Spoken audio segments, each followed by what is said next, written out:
Hello and welcome. This is Rooflemonger, and my friends, today we're talking Guilty Gear Strive, and we're talking how damage, health, and all that works in Guilty Gear Strive. You may think, well, damage and health, that's sort of an open and shut case, isn't it, right? Well, in Guilty Gear Strive, honestly, that's kind of the furthest thing from the truth, and let me show you with an example here. So what I'm going to show you here is an example combo, and please take note of how much damage it does.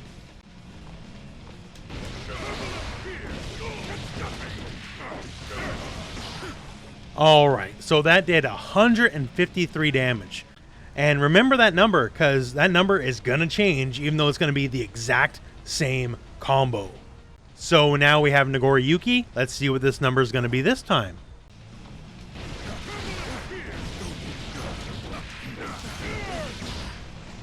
So exact same combo, it did 147 now. So it did less, not a lot less, but less all the same. Now let's try that again, different character.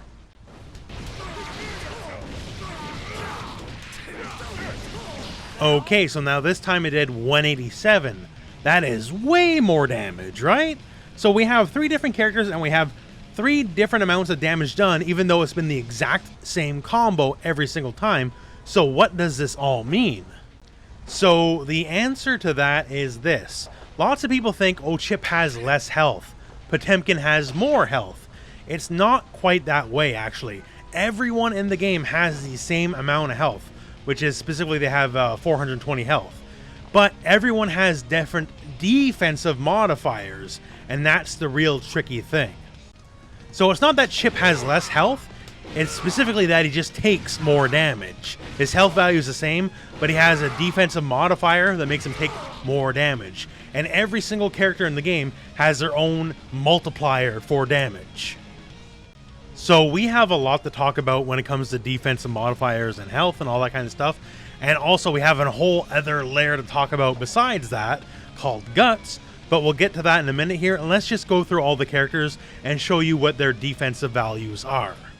So first, we will start with Kai. Kai and Leo as well are the only two characters in the game with no modifier one way or the other. Whatever the actual damage is, they take it. So in this example here, we'll use a charged dust attack here, does 50 points of damage, and we'll use that for everyone else across the road. So Kai and Leo, they have no modifier at all. It's just whatever the damage is, they take it. And now we'll start our way working from the bottom, I guess, people who take less damage, and work our way to the people who take the most damage. All these numbers, by the way, come by way of dustloop.com. The Dustloop wiki has been invaluable over the years, and there's a lot of people who put in a lot of tireless hours figuring this stuff out for Strive, and they're also starting to figure out stuff like frame data and all that, because sadly we were not provided with frame data at launch. But yeah, so these numbers come from there, and God bless those guys for it. So, to nobody's shock, Potemkin has the highest defensive modifier. His defensive modifier is 0.93, so if you were to do 100 points of damage to him, he would take 93 damage instead. Next highest on defense is Nagoriyuki. So Nagoriyuki's defensive modifier is 0.96. So if you were to do 100 points of damage to him, he would only take 96 points of damage. Our final character with higher than average defense is Soul Bad Guy, so his defensive modifier is 0.98. So if you were to deal him 100 points of damage, he would take 98 instead. Once again, we covered Leo and Kai. Those people have no modifier at all. So moving on, next from that, we have Faust. And Faust has a very slight modifier. His modifier is 101%. So if he dealt 100 points of damage, it would be 101 damage. In the case of here, 50, it does not round up, so it would remain 50. For Giovanna, her base percentage here is 103%. So if you deal her 100 damage, she'd take 103 damage. Now, one thing to note about her specifically is depending on how much meter she has, she will take less damage. So if she's halfway up the meter here, she'll now actually take less damage than average, as you can see there. And if she's all the way up and turning into Shrekenstall mode, then her damage negation actually gets a fair bit higher, and it is tied with Potemkin for most overall damage reduction. Now, next up here, we have a very popular tier. This tier has Angie Mito, it has Ino, it has Mei, and it has Ramlethal. all these characters take 106% damage. So if you deal them 100 points of damage, they'll take 106 damage instead.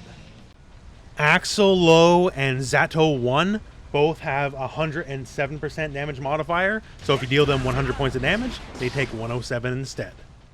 Now here's where things start getting big. Milia Rage, her damage modifier is 116%.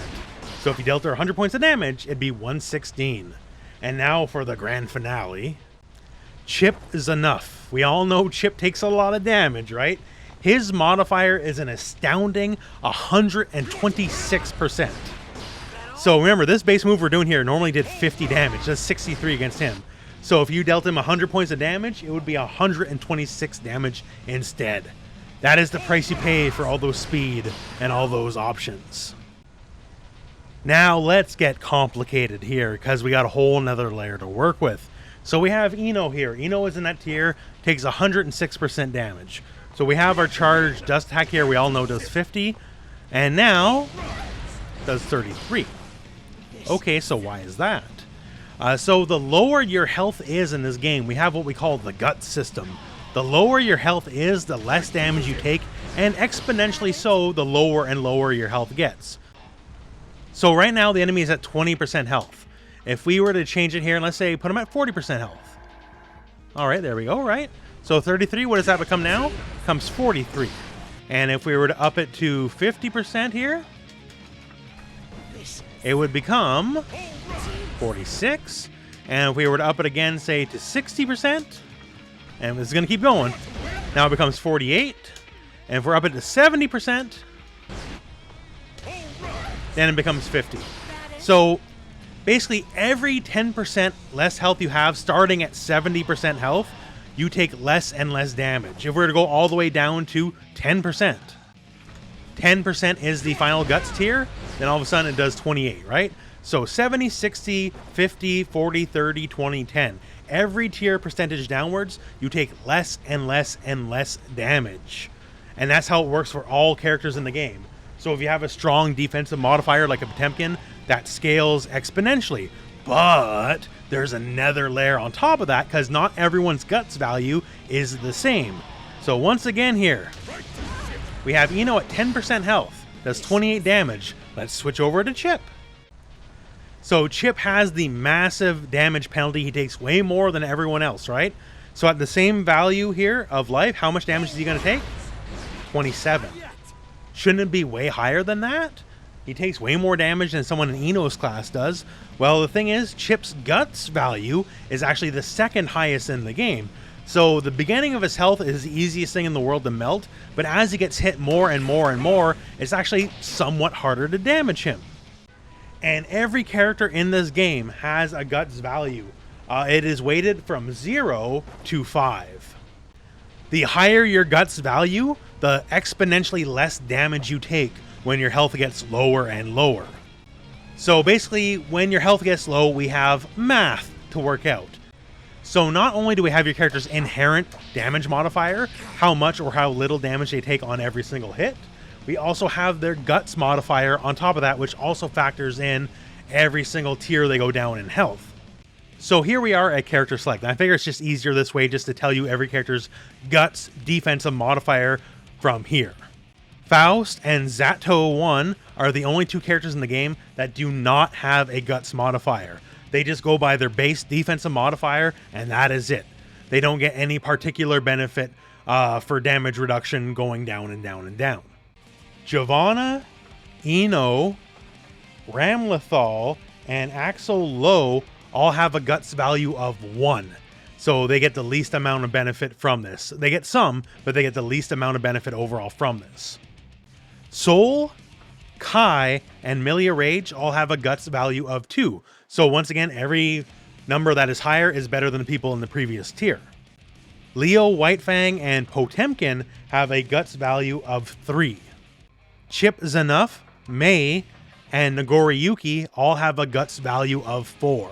Now Nagoriyuki specifically, because he already has one of the better defensive values stacked with the guts, basically he's the hardest to kill overall when he's very low on health. And in a class by himself, Anji Mito has a guts value of 5. So even though he overall takes slightly more damage, he's in that 106% group of damage, his guts value is scaling the hardest of everyone. So when he gets really low in health, he just takes way less damage. And that's that in a nutshell. So as you can see here, as we all went, our charged dust attack was a base of 50 damage against Nagoriyuki, who's a low on health. So he already has his good defensive value and his very high guts defensive value. It only does 21 points of damage when his health is pretty low. And that's basically how damage and damage modifiers and all that work in this game. So some notes about all of this in the end. So the way damage scaling works and the way the gut system works, it actually highly benefits single heavy hits early on. So say here we have Nagoriyuki. He is currently set to 71 life. So this is the tier before the first tier of guts kicks in. So this is just normal, right? And if we hit him with, say, Leo's command grab. So this will do 111 points of damage, and it'll bypass a bunch of tiers, right? So not subject to damage scaling in the initial hit. If we give him one less hit point, now that 111 now becomes 103. So that's just one of the big things right there. You got to think, where is their health at? And just, what can you do about it? So big single hits that are not multi-hits, they'll just do all their damage at once, so they can bypass a lot of the tiers of guts as their health goes lower and lower. However, when the health is very, very low, so Nagoriyuki is at 10% health now, right? So that big old damaging Batista bomb we did earlier still can't finish the job. It almost finishes the job, sure, but it does not finish the job, right? Because the gut scaling is so heavy. So at very low levels of guts, it could behoove you basically to not instead go for the big single hit, but instead just go for a bunch of small hits and just try to overwhelm the guts value, the defensive value, and just get your win that way. But in the end, assume nothing, right? Like a little bit of a combo here, and like, okay, and we're going to toss super at the end. This should definitely kill, right? Low health? No, even then. Still not enough to kill at 10% health. So you got to really think out your battle plan, as certain things you might think are a sure deal will be the furthest thing from it. And that is our guide to just how damage, guts, health, all that works in Guilty Gear Strive. At low health, something you might think is huge, it can only do 46 points of damage. However, you know, without all that damage scaling, without all that gut scaling, all that, it can do the big damage you're used to and are expecting. It's important to know this kind of stuff and everyone's values, because just because like, oh man, it's sick, this combo does 100 damage on this character, you might find it doesn't do 100 damage on another character. Important aspect of the game, and I hope this video has educated you on it. And that all said, my friends, that's the end of the video. So thank you very much for watching. Hope this video has found you well. Go out and play some Guilty Gear.